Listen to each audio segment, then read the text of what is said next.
I spent a lot of time trying to learn as much as I could from my grandmother when I was younger. Like all of my grandparents, she had no more than an 8th grade education. I was so happy to tell her that I was months away from earning my doctorate in political science. I was among the first in our family to get a college degree and the only one who had an advanced degree. She looked me dead in the eye and she said with her thick Kentucky accent, "You ain't any kind of doctor I'd go to." Your family can always humble you.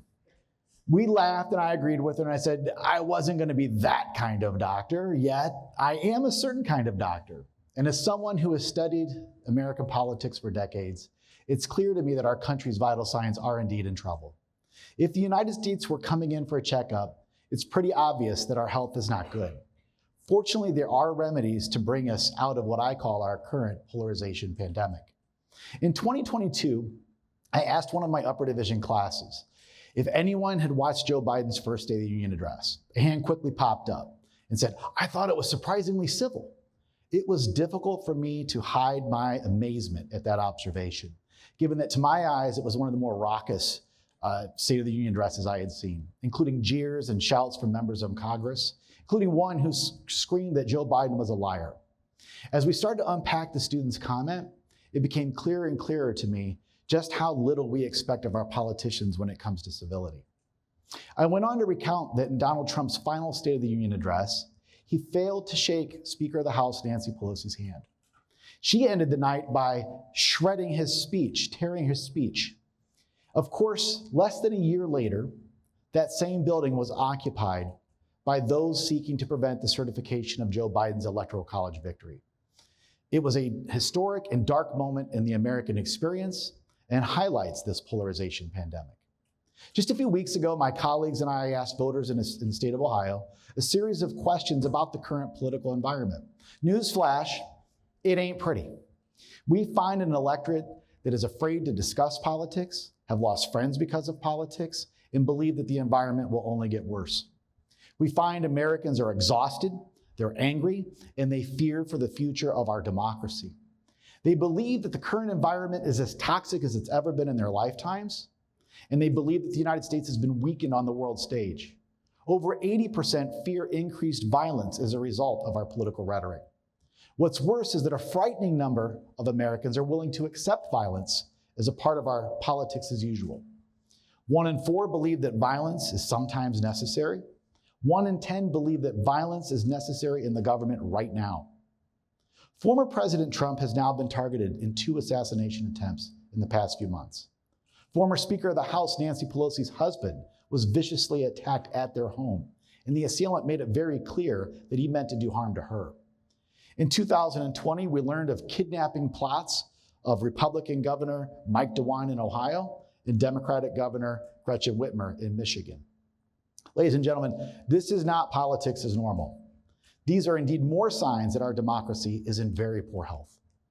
Political violence is not new and has been studied by scholars. They have found that the actions of politicians and public figures can be particularly dangerous in fanning the flames of political violence, or can be useful and helpful in putting a lid on those actions. Leadership matters, words matter. When Republican House member Steve Scalise was shot back in 2017, Nancy Pelosi quickly rebuked that action, as did Joe Biden. This was not a brave thing for them to do, but the right thing. Joe Biden similarly quickly condemned the assassination attempts on Donald Trump and called for a more rational discourse around what has been an especially toxic campaign. This is all very dark stuff. When people find out that I'm a political scientist, they often ask me, well, what do your students think?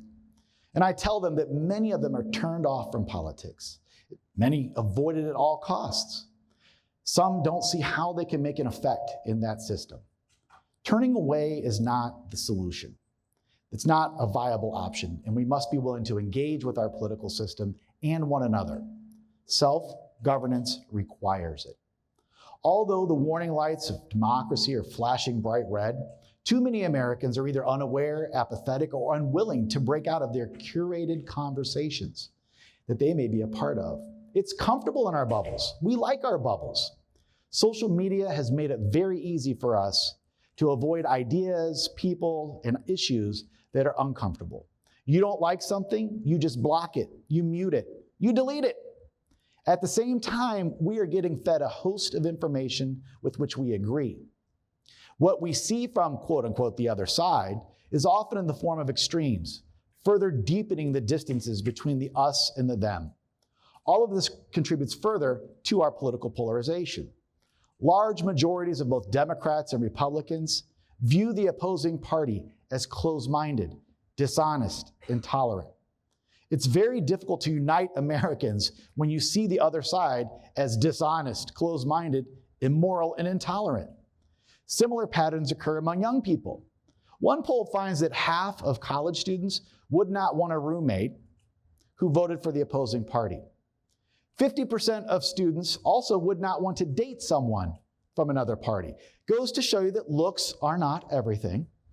Parents, too, are part of this. 4 in 10 parents say that they would be disappointed if their child came home and said, "Mom, Dad, I married somebody or I'm dating somebody of the other political party." These sentiments fuel an apocalyptic us versus them mentality, where any loss on our side is a win for their side. This is explained through the concept of negative partisanship, where a dislike of one party is more likely to drive support of your own party.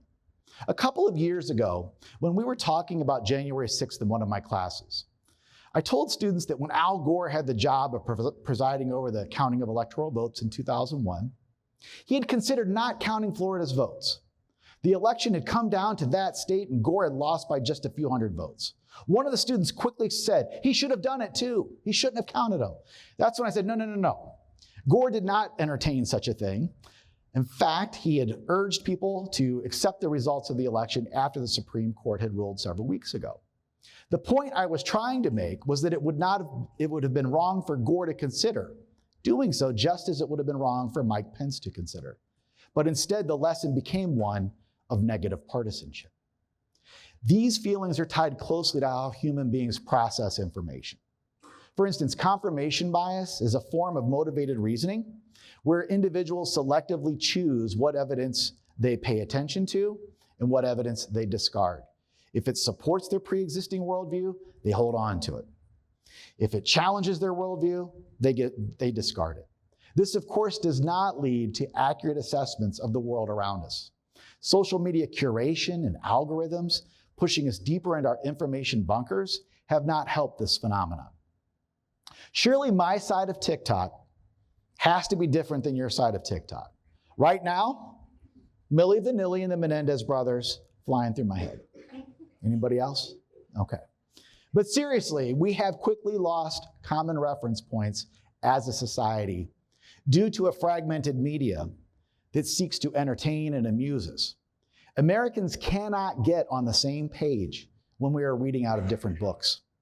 When it comes to the political parties, both Democrats and Republicans are reluctant to give the other party credit and refuse to accept blame when it's likely warranted.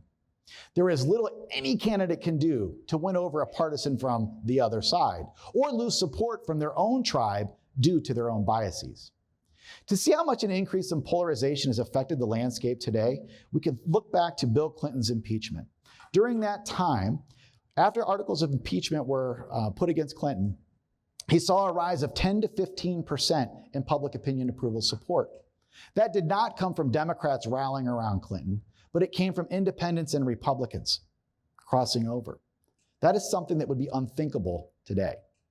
In order to move beyond this polarization pandemic, we must start with an acknowledgement of the problem and a willingness to work toward solutions. I've talked a lot about the problems already. Now let's talk about some of the solutions.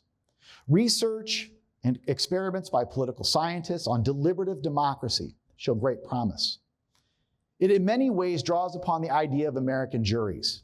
It's important to bring people from different backgrounds, bring them together, get them to learn about issues and discuss them. Look people in the eye. Talk to those people from different backgrounds and experiences. It matters. It turns out that when we do this, our opinions on topics tend to converge. They change. And perhaps more important is that our tolerance toward one another also increases. When Americans engage with one another, we kind of like each other a little bit better.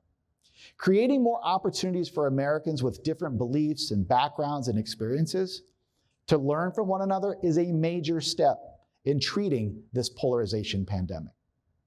There are a number of civic organizations that are already doing this type of work. Unify America's College Bowl is one great example of this. They provide a means to scale up that American one-room idea by having college students from across the country sign up to engage with others who have different perspectives and views in a virtual environment. The cost is relatively low, time, but the rewards can be really high.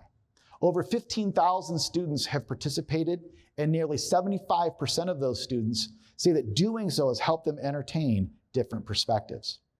There are many other civic groups and organizations that sponsor deliberative democracy type of events in your homes and in your communities throughout the country, giving people opportunities to meet those from across the aisle, get to know one another, share different perspectives. Most come away more knowledgeable about the subject matter, but also have a greater appreciation for those that don't think like they do. Many people are hungry for a better politics, one with conflict, but not demonization, one that values mutual respect and tolerance. I am an optimist. Seriously, you ask me, my cup is half full. I believe things can and will get better. History proves this point. Establishing opportunities for a more healthy discourse around difficult issues is one that is necessary in a time where conversation and open dialogue is left wanting. As I noted at the outset, if you were going in for a checkup, exhibiting these symptoms, the doctor would probably, their eyes would get really big, and they would say, we need to change some things. There would be a major change in lifestyle, and we would be put through the ringer. And this is exactly what our current situation is calling for in the United States. The prescription lies in a dedicated focus on the practices of democracy. We need to get more comfortable having uncomfortable conversations. We need to engage with those who don't think like us. We must take care of the body politic, nurturing it with healthy discourse. Creating deliberative democracy opportunities throughout the country is an excellent means to treat this pandemic. That sounds like a tall order, and it is. But these opportunities start right here with you, one conversation at a time. The answer to a better democracy is in this room. It's with you. It's in your friend groups. It's in your communities. Self-governance isn't easy.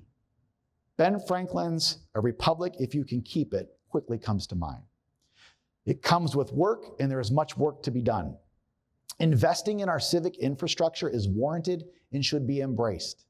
It's my hope that students of the future expect much more from one another than what currently exists.